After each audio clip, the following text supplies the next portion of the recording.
The next morning, James arrived at the station to collect his coaches. The passengers were excited and keen to get on board.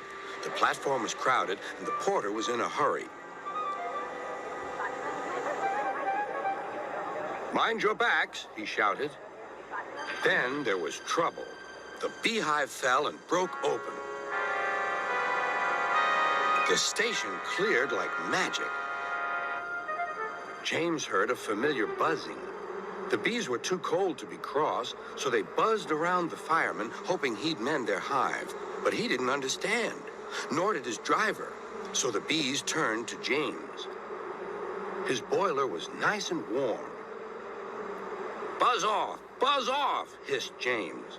One bee burnt his foot. Ooh!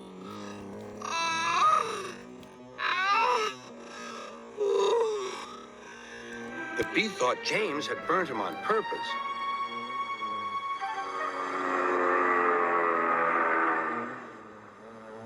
So it stung James right back on the nose.